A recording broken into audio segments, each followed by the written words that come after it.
So let me just start with some disclosures. I don't have any conflicts of interest to declare. There weren't any financial backers of the work that I'm talking about today. And I also just like to mention that the views I'm going to express are mine, and they're not necessarily representative of my institution as a whole. So let me start by giving you a roadmap of what I'm hoping to cover today. The first is to give just a very brief introduction to some of the literature that relates to this topic. So, thinking about emotion in regard to remediation specifically. And then I'm going to walk you through a study that my mentors and I completed as part of my PhD a couple years back, which really focuses on what's happening for learners emotionally as they experience a failure and remediation event in medical school. And then I have some topics that I think are really interesting, questions that came out for me from this research. So we obviously got some results that we ended up publishing, but for me, they raised a lot more questions than answers. And I'm really curious to start thinking about those topics and talk with others, such as yourselves, about what those results mean and what we can do with them, how we should think about them. And then I also like to think about what changes we can make to our remediation programming and the way that we think about failure among medical learners. And really, what are some practical applications of the research and the larger discussions about remediation and about people's emotional experience of going through that process? For these last two topics, it's really fun to have interaction. I know that everybody's busy and over the lunch hour, people may be scrambling. You may have a lot going on, so we can play it by ear a bit. But as we get to the second half of the talk, if people have ideas or questions, we don't necessarily have to save them all up for the end because it's fun to be able to kind of interact around some of these latter 2 points. So let me dive into this first topic. If you were to go and do a PubMed search of remediation and then just education sort of globally, trying to figure out what would be there, there's a decent amount of literature, primarily in medical education, although spanning other health professions as well. And you can see on the left that it's really sort of exploded in the last several years. So this diagram shows that really nobody was talking about it back in sort of the 50s, 60s, 70s. And then once we get into the 2000s, people are starting to think about it. The difficulty with the literature still is that for the most part, it's educators talking to educators. So it's people saying, hey, this is what we did at our institution. This is what we learned. There's not a whole lot of getting the learner's voice in the literature. So there are a few studies. There's a handful of different studies where people have asked the learners their perspective on different aspects of being supported somewhere that they failed for a course, a clinical rotation, anything like that. For the most part, though, that work has been what I call logistical, meaning people will ask the learners, what did you prefer? Did you like small groups better, or did you like one-on-one coaching better? Or was it helpful to have practice questions when you were preparing for a retake on an exam? These questions about sort of what worked best regarding the remediation. But there's not a whole lot of literature looking at what it feels like for people to experience the remediation process, or what it feels like for them to be told that they failed something. And a lot of this discussion, I think, immediately leads people to think about well-being, and that's really important. I think well-being is a very valuable area of study. And I'm interested in emotion for a different reason. I'm interested in emotion because we know from all of the psychology research, neurosciences research, that emotion, particularly during high stakes experiences, has an incredibly big impact on the way that people learn. So, in any setting where emotion is heightened, that's going to have an effect on the way that people can engage in the learning process. That's been well demonstrated in other spaces. Psychology and neuroscience is also K through 12 education. But people have not thought about that as much in the health professions education space. And to me, that seemed like a gap. It feels like there's a lot that we know from these other disciplines that we can bring into health professions education. And remediation is probably the perfect space to do that because it is so high stakes. And because we do expect that people are going to have a lot of emotion around somebody telling them, hey, you didn't meet our expectations. You didn't pass this assessment. You need to do something about it. So my goal was really to think about how can we get more data around people's emotional experience during this high stakes setting, with the goal that that can be sort of a foundation for future research looking at mechanisms of how those emotions affect the way that people can learn. And I'm happy to talk about this at the end, but that's sort of the direction that other research is heading in. This study that I'm going to talk about today is really more of a foundation in thinking about what are those emotional experiences? Are they what we expected or are they a bit different? And that is meant to springboard us into some actionable understanding of what's happening in terms of learning based on those emotional experiences. So let me walk you briefly through this particular study and how we approached it. I worked on this study with my mentors for my PhD, as well as colleagues from other institutions, one in New York, one in South Carolina, spread out across the country. So in this study, we worked with students from 4 different medical schools. 2 of them were here in the US, and 2 of them were in the Netherlands. And you might be wondering, why did we choose the Netherlands? And the reason for that was because, as you may know, in the Netherlands, there's a pretty different approach to medical school. The Netherlands is sort of the initial setting in which medical schools tried out time variability. So, this idea that learners would move through the curriculum at their own pace, and it wouldn't be a really prescribed 4 years like we have here. Obviously, here in the US, at pretty much every medical school, it is possible for people to take longer than 4 years if they want to take a gap year, or say they're doing a PhD or something like that. But in general, we have this pretty lockstep curriculum that is 4 years that we expect students to get through medical school in. And for the most part, the students who don't get through in 4 years are in the minority. In the Netherlands, though, there's so much variability, and most of the students are taking well longer than the period of time that the curriculum could fit into. And so my expectation was that that different structure would affect the emotional experience. Because if you're in a setting where there's not sort of this specific time at which you're expected to graduate, that may impact the way you feel about needing to take extra time beyond what you had expected.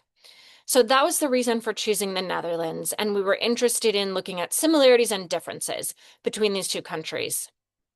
What we did was conduct one-on-one interviews with these students, and we made sure that the person doing the interview was not at the student's institution. And we designed an interview script really intentionally. We had to iterate a bit to find sort of the right research question because I didn't want to get at those logistical pieces. I didn't want to know, do you like small groups better or one-on-one coaching? I wanted to know what it felt like to go through this whole process. And so our overarching research question was, what is the experience of being subject to remediation? Not just the experience of going through remediation, but what does it feel like that you're kind of being singled out as somebody who needs to go through this process? What does that mean for the students? And we didn't get specifically into emotion, either in this research aim or in the specific questions that we asked the students.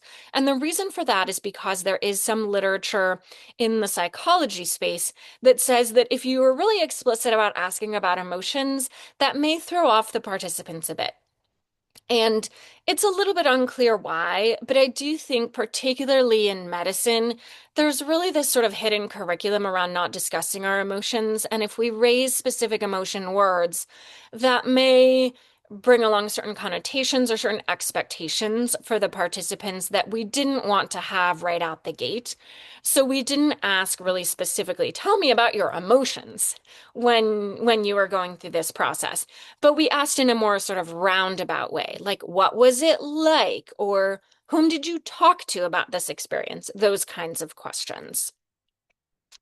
And the way that we approached this study was a thematic analysis. For those of you who are really into the weeds about research, you may know about thematic analyses, and there are several different types. We used a type that is a little bit less commonly used in the health professions education literature, but it fit what we were doing. And it's called a codebook thematic analysis, where we were really looking for themes and we were trying to be pretty flexible about being open to whatever themes we might discover without coming in with set themes that we were hoping to find. But we used a codebook in doing that because I wanted to be organized and systematic about thinking about what are the different sub themes or different concepts that are coming through.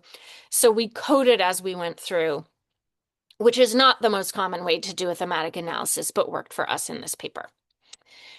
So some results. First, just to go over participants. We had 14 students total who participated. In the US, we had 4 from one school and 5 from another school. And all of these students came forward with a failure related to an exam. So one of them was a shelf exam during a clerkship. All of the others were exams during pre-clerkship curriculum. And some of the students endorsed that they had failed multiple different exams. When we sent the call out, we just said we're looking for anybody who has not met expectations on any assessment. And these were the students who came forward from the US. In the Netherlands, we had 4 from one institution and 1 student from the other institution. And of those students, 1 of them had failed an exam in that pre-clerkship curriculum, and then 4 of them had failed clinical rotations. And all of these students, all of them needed to do something about their failure. So maybe they needed to retake the test or needed to redo the clerkship or something like that, except for 1 student who had sort of a COVID era scheduling challenge and ended up needing to do a project instead of repeating their clinical rotation. But everybody was expected to remediate this issue in some way. So we had a variety of themes that came through, and I'll talk about these in turn. The first is, not surprising, that there was a lot of shame that these students experienced. I won't read through all these quotes, but I put some representative quotes and I'll sort of highlight a few as we go through here. The thing that we really noticed, and this was true for students who were being interviewed right after the event, and then also students whose event was maybe 2 or 3 years behind them, they really came to develop a different perspective about shame. A lot of these students said, I felt so ashamed in the beginning, and later I realized, why would I be ashamed? So this student said, I mean, why would it be normal that everyone passes everything in one go? So they really sort of developed this feeling of, you know what, this isn't something that should be shameful. And they talked about some reasons why there's so much shame around this, and that's something that we can talk about more toward the end. So the next piece that came up was that a lot of the students experienced self-doubt in relation to this failure event. So this second quote here, am I good enough to be a doctor? Other students are performing better than I'm performing. I can't even do a test right now. So a lot of these students really felt like, oh, you know what? I'm expected to do well on every single assessment. And if I can't do well on this assessment, I'm not cut out to be a doctor. I shouldn't be a doctor. They shouldn't let me do this. So a lot of these feelings of I am not fit for this profession. And a lot of students really questioning their professional identity and feeling like, maybe I made a mistake. Maybe I should not have come to medical school. It wasn't the right choice for me. We did note that something that really helped students feel less of that self-doubt is to be in community with others who had the same experience. So that could be people who failed that same assessment and were sort of around them studying for a retest. Or perhaps that might be near peers who had gone through the experience in prior years and could talk about what it's like to come out the other end of that. And so many students told us it really helped to see others and talk to others and realize that I wasn't the only one. Some students did say, you know what? I thought it was nice that they offered support and understanding, but my friends who hadn't gone through this, they just didn't get it. People said, I might talk to my parents, and my parents were very loving and they wanted to cook me a meal, but they don't get it. a lot of the students said it just didn't feel the same to talk about this with people who didn't have the same experience. So it was really interesting for me to hear a lot of students saying there's a big difference talking to somebody who can be supportive and talking to somebody who can relate. And for many of the students, it was valuable to have both, but they mostly leaned on those people who had the shared experience. We did have a lot of external facing emotions that came out in the interviews. So, quite a few participants talked about being surprised. Many of these students had never struggled on any assessments before the one in question. So, a lot of these students said, I got all A's in undergrad. This is the first time I'd ever failed anything. And so, like in this first quote, a lot of them say failing a test in medical school felt like a really big deal. The weight of it was really huge for them. And for many, the response to that was to feel anger or frustration. A lot of people sort of said, hey, you created a bad test. The test that you gave us wasn't fair, or the questions weren't clear, or whatever it might be. Or in the clerkship setting, it might be, these attendings weren't even watching me. How could they form a judgment of my performance if they barely saw me all day long? This just isn't fair. Was a pretty common response. Later in the process, as people reflected on the experience, they often would have a different perspective, and this perspective was also sort of externalizing, but in a different way. So they might say, you know what? I'm not good at this kind of assessment, but that is okay because everybody's good at different things and everybody's bad at different things. And this just isn't my forte, but that's okay. Or they might say, you know what? This is hard, and lots of people have to retake these tests.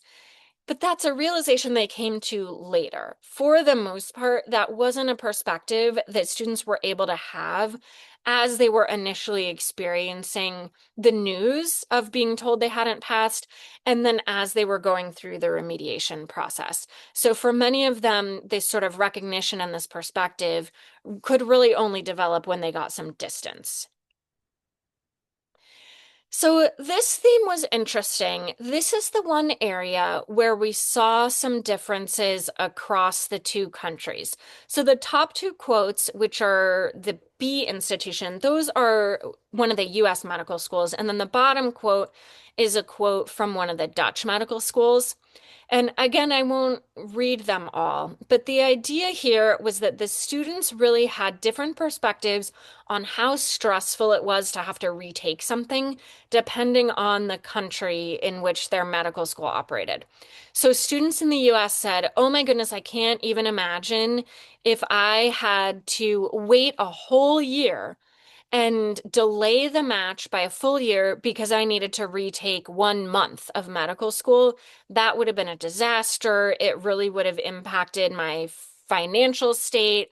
There are so many pieces of it that the students were really worried about in the US. The students in the Netherlands, not a single one of those students expressed really significant stress about the career effect for them. And in fact, this student in the quote at the bottom said, I don't really mind that I'll be starting 3 months later. And this is because the system in the Netherlands allows for the students to complete their education whenever they're done. And there's not a singular match at one time of year. They can apply for and take on a job after medical school at any time of year, sort of the way that people in most job settings can apply at any time of year whenever there's an opening. So for them, it really felt different because there wasn't this sort of singular point or a bottleneck to their progression. So that was one of the key differences that we observed. But in regard to all the other themes that I mentioned previously, they were the same across the two countries and across the four institutions. So these feelings of shame, of self-doubt, feelings of externalization of the blame or the accountability for the failure, those really existed across the institutions. And then finally, we noted that students really varied in their experiences to the remediation process. So a lot of students got the news by email. Somebody sent an email saying you didn't meet expectations on this test. And a lot of the students were like, ew, why would you tell me that way? That's very impersonal. It doesn't attend to me as an individual. Some of them said, oh, you know what? If you told me that over the phone, I would have cried and that would have been really awkward. And so I'm glad I got an email. For the most part, though, the students did not want emails for sharing this news. A lot of students really appreciated any support they could get. So, for example, some students were paired up with a learning specialist or somebody who had a PhD related to coaching or something like that, but was not a medical student or a physician who had gone through med school. Some people appreciated that, and some people said, no, that didn't work for me because I needed someone who had experience with becoming a doctor and really sort of knew what that was like. So you see in this first quote here, the person who would do study strategies with you didn't really work because she's never done medical school. So that was a sentiment that came up more than once for us. And then what's interesting is that a lot of our students had optional resources. So some of the students were given access to coaching if they wanted it, but they were not required to take part in that coaching. And several of the students said, you know what, I'm already in this space where things feel really hard or I feel emotionally overwhelmed. And if I have to ask for help, if I have to reach out, if I have to opt in, that just feels too hard. And so some of the students actually said, we think this should be mandatory. That was something I had not expected to come out in the data, so that was really interesting to me. So, overall, sort of taken together, all of these themes represent that the experience is this huge emotional weight for these learners, and over time, that weight decreases. It does not go away, at least from what we could tell from our participants who are still in medical school. Maybe 10 or 20 years down the road, the emotional weight will be gone, but it does diminish. And the things that we noted decrease the weight of the emotional experience are several. One of them is being in community, as I mentioned, this idea that there are other people going through the same experience and a feeling of, oh, I'm not alone in this. Another thing that we saw really helped was normalization by the school. So if at some point the school sent messaging saying, hey, you know what? A lot of people fail, and it doesn't mean that you're not cut out for this. It doesn't mean that you're not going to be able to learn this content. This is hard, and we expect that people are going to struggle with this, and that's okay. That kind of normalization actually really helped. Also time, just having some distance, as we mentioned earlier, there's sort of this perspective that comes from being a little bit farther out. And related to that is success. Something that some of the students told us is that even while they were undergoing their remediation, they were still doing other things. They were going through their regular coursework, maybe they were doing clerkships, and feeling like they could have successes in those spaces allowed them to think, oh yeah, maybe I'm not a total failure. Maybe this is just one blip. And globally, I'm not poorly suited for this profession. So having those successes, even if they were small, did help students with this perspective. And then the last piece, as I mentioned, is regarding flexibility. So that more time variable curriculum that the students in the Netherlands had enabled them to feel less gravity regarding the potential impacts, and that allowed the emotional weight to be smaller for them. So that's the overview of the paper that we did. I'd like to talk now about kind of what I think is interesting in terms of where we go from here, some reflections on the importance of some of these perspectives that the students had. So let me just raise some questions. And if people wanted to share thoughts in the chat, I can try to look at the chat, although Rena, it may be helpful if you can shout them out if I'm missing things. There's no sort of right answer to any of these questions, but I'm always curious about people's reflections on some of these. So I know for certain that at both of the medical schools in the US, there are students who didn't pass clerkships. And those students did receive the email. But none of those students decided to participate in our study. Whereas in the Netherlands, most of the students who participated were students who had failed clinical rotations. So I have a theory. I have multiple theories about why this might be the case, but I do think it's really interesting to reflect on the difference. Is it a cultural difference? Is it a logistical difference? Why is it that students in the US who had failed clerkships decided not to come forward and participate in this particular study?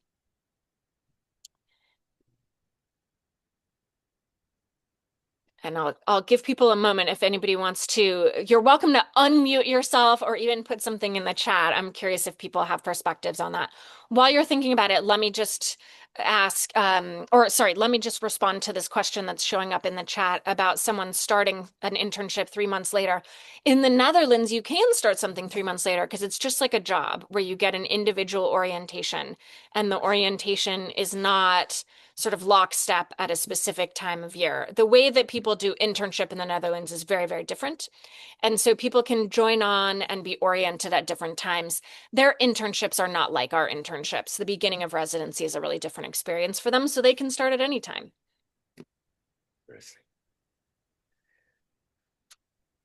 So Yeah, so you can see it, right, Linnea? I can, Okay, yes. perfect, perfect, Perfect. perfect. Okay. So I'm seeing these comments about shame. I think shame is such a huge driver of this. And it's interesting because we did have students in the US and in the Netherlands reporting a lot of shame about their experience. But I do think, sort of in my heart of hearts, that there's maybe more shame in the US regarding not passing a clinical experience. I don't know that for sure. And obviously, our study wasn't designed to sort of look for that type of quantitative difference. But there is definitely I think, an element of that. And then there's a comment in here about loss of confidentiality related to clerkships.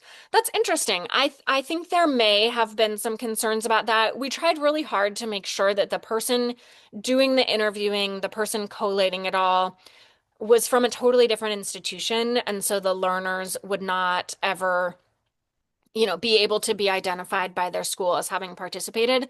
Although I will say, we had one student from the Netherlands who participated. I did a whole interview with this student, and then they said, I want to leave the study because I am worried that no matter how you write up the results, it's possible that somebody could see me in the results. And I'm worried about that confidentiality challenge. So I do think that was there. How much that contributed to the difference across the two institutions, I don't know. But I do think there was some of that. So that's interesting. I think there's something valuable here, possibly logistically, about maybe in the US, the students who had failed clerkships just don't have that much time to participate in studies because they're sort of in this race to do their residency applications and graduate and all that kind of stuff. Whereas the curriculum in the Netherlands does just have more space in it. But I think most of this is emotional. My personal feeling is that a lot of this is related to shame and this ongoing feeling in the US that this is a really big experience, and that if you fail something, you're not really cut out to be a doctor. I think that is sort of a pervasive feeling that students experience in the US. And it was interesting to me to reflect that that's not the case as much in another country, even though they're preparing for the exact same career. So let me raise this related question then, which is, if we think that there are sort of these cultural aspects to time variability that really helped the students in the Netherlands, are there things that we can do at US medical schools or other medical schools that have a pretty fixed timing to their curricula that really leverage some of those aspects of flexibility? We can't change the fact that there's a match once a year. But are there things that we can do that might mimic that variability in some ways and thereby try to influence the student's experience and their emotions? I have some thoughts about that, but I'm curious if people have other ideas or things that you think could work, or maybe even things that you've tried at Mount Sinai that you're like, oh yeah, this actually really helped.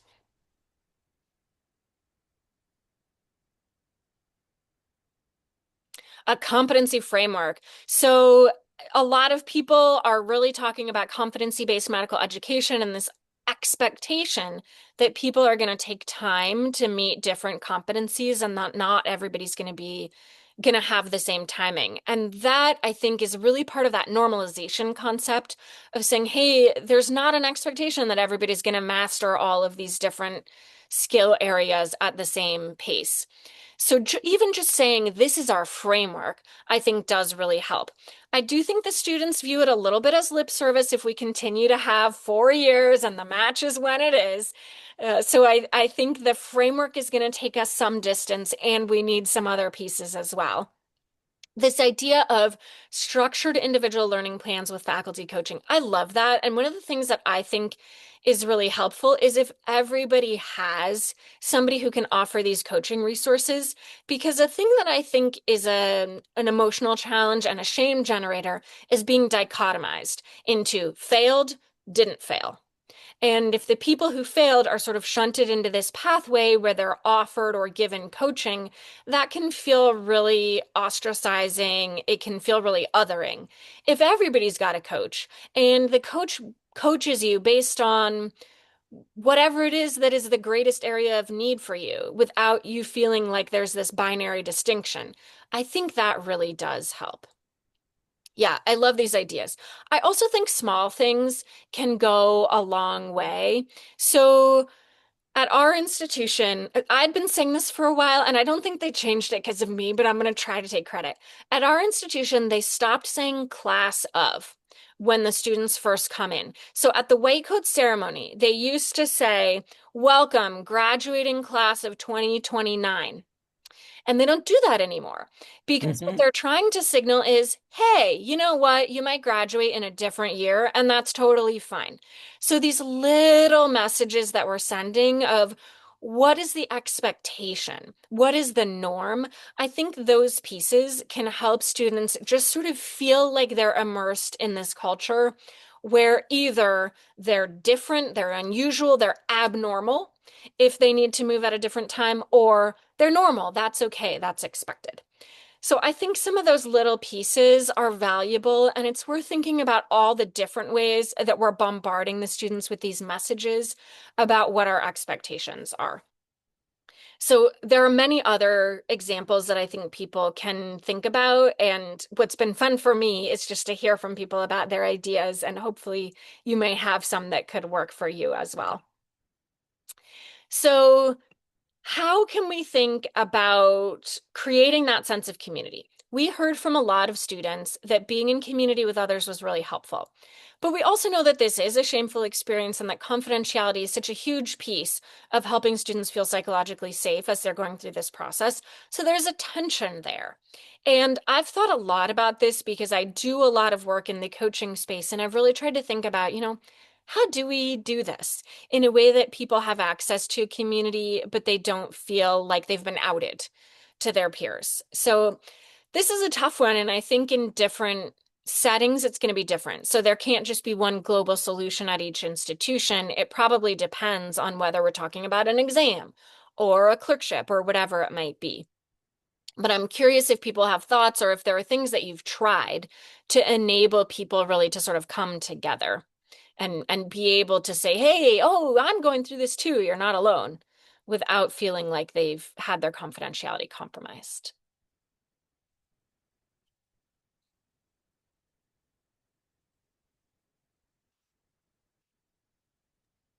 Go ahead, David.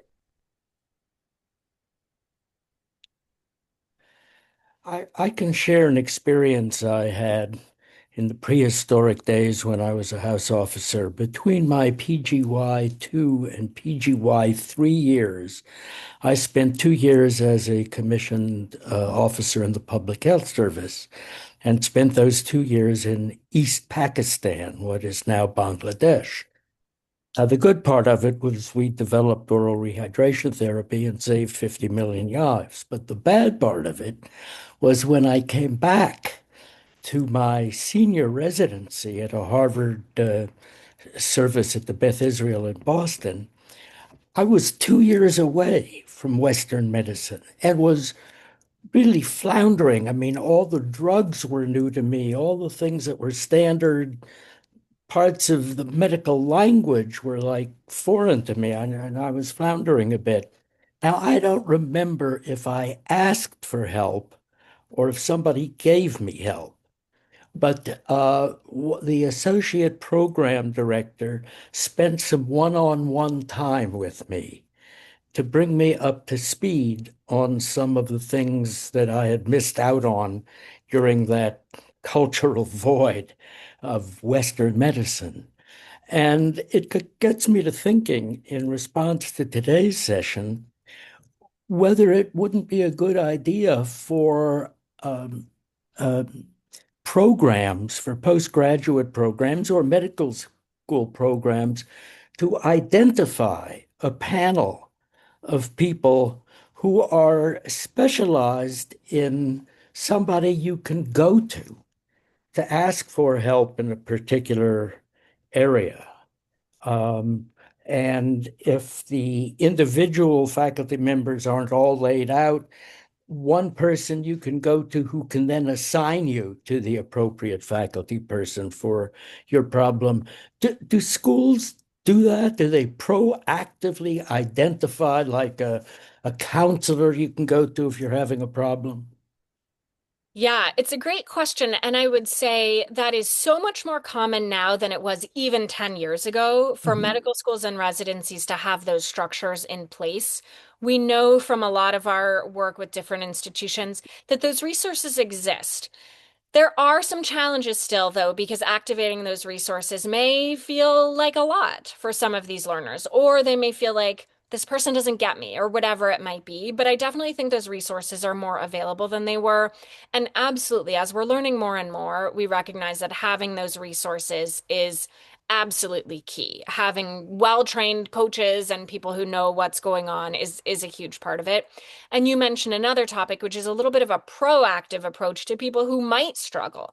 They haven't necessarily struggled yet, but maybe they've been away for a while, sort of a boot camp approach. And that's another thing that many institutions are trying out that I do think is valuable and is sort of a different lens on this work. So yeah, I think there are lots of positive changes in recent years for sure. I also want to add that, we have Dr. Parkas here, who's in charge of our student affairs office, and as a school, we've done a lot in this area. So Val, maybe is there a way to just kind of add your thoughts to this question that David Satcher has raised about support for students proactively? Oh, I think Valerie's frozen. Oh, Valerie, sorry, that was me. It's okay. It's What? okay. No worries, no worries, No, no, no no, worries, no. no worries. Other folks, I see some more things in the chat, Linnea. Yeah, perfect. So I'm noticing some comments in the chat that are really getting around this. In my opinion, I think the theme that you're getting at here is normalization. So this idea that you're going to meet with faculty members sort of universally as opposed to just when you fail at something. I love that. I think that goes a long way in normalizing. And then I'm seeing in this chat the comment around really creating a safe learning environment in simulation settings. And honestly, we should do it in every setting where it's expected that people are going to make mistakes. And we say that up front. And we say, you're here to learn, you're not here to get everything right. And really enact that in what we do by not punishing people, even in these sort of subliminal ways, right? Of really helping people feel like we're still invested in them, even when they don't do well. I think that's the key. On the next slide, which is sort of my last big slide, we can talk more about this concept of community too, because I have some additional thoughts, but I love these ways that you're talking about normalizing the process. Let me just tell you some sort of things that we've tried to implement or that I know have happened at other institutions. So, as a result of this research, I have changed how I work with some of the learners in my programs, and I ask them if they want to be connected with other people going through the same thing. And then for all the students who say yes, I can put them in touch. They don't have to say yes if they feel like they don't want to know, that's okay. But for some of them, just kind of knowing is enough. And then for others, being able to be in touch with them is really valuable. To some extent, it's valuable because they can study together for whatever it is. But for some, it's just knowing that other people are really going through the same thing. And we realized this was valuable in a GME context as well. This wasn't part of this study, but I run a workshop for residents and fellows who are at risk for failing their board exams based on their in-training exam scores. And during that workshop, they all get together. They sort of have to, because it's a group event. And so they all know who the others are. And we're very big into telling them about confidentiality.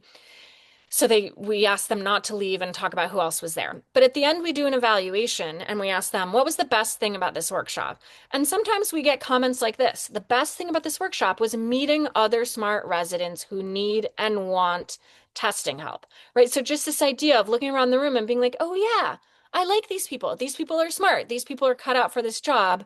And if they're here and I'm here, it doesn't mean we're doomed. So that kind of community space, I think, can feel really helpful.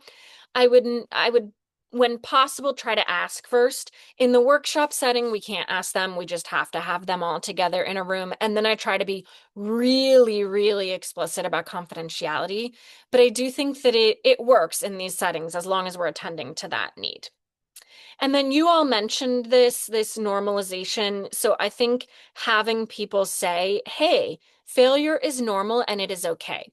So some examples I've seen are at the very beginning of medical school, a dean or somebody in a leadership role has said to the students, I failed my pulmonary physiology exam, or I didn't pass my psychiatry clerkship, or whatever it is. Having somebody who's now very successful in their career talk about their failures has an incredibly big impact for these learners.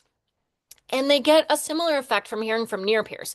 So some schools have panels of students who are farther along in medical school who come during the very beginning phases of these other classes' medical school experience.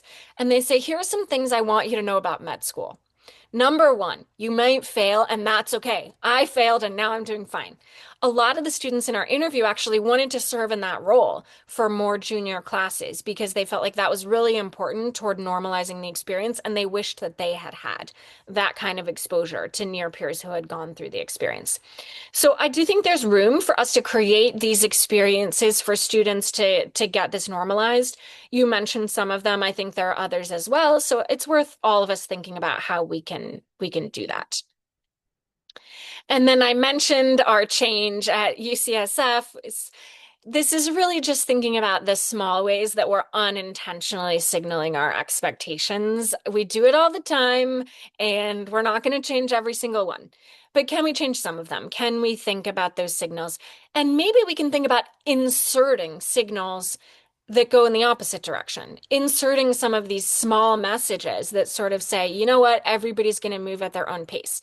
So this idea is how can we take competency-based education and not just say it and not just use it as a framework, but really live it and embody it in the work that we do with the students.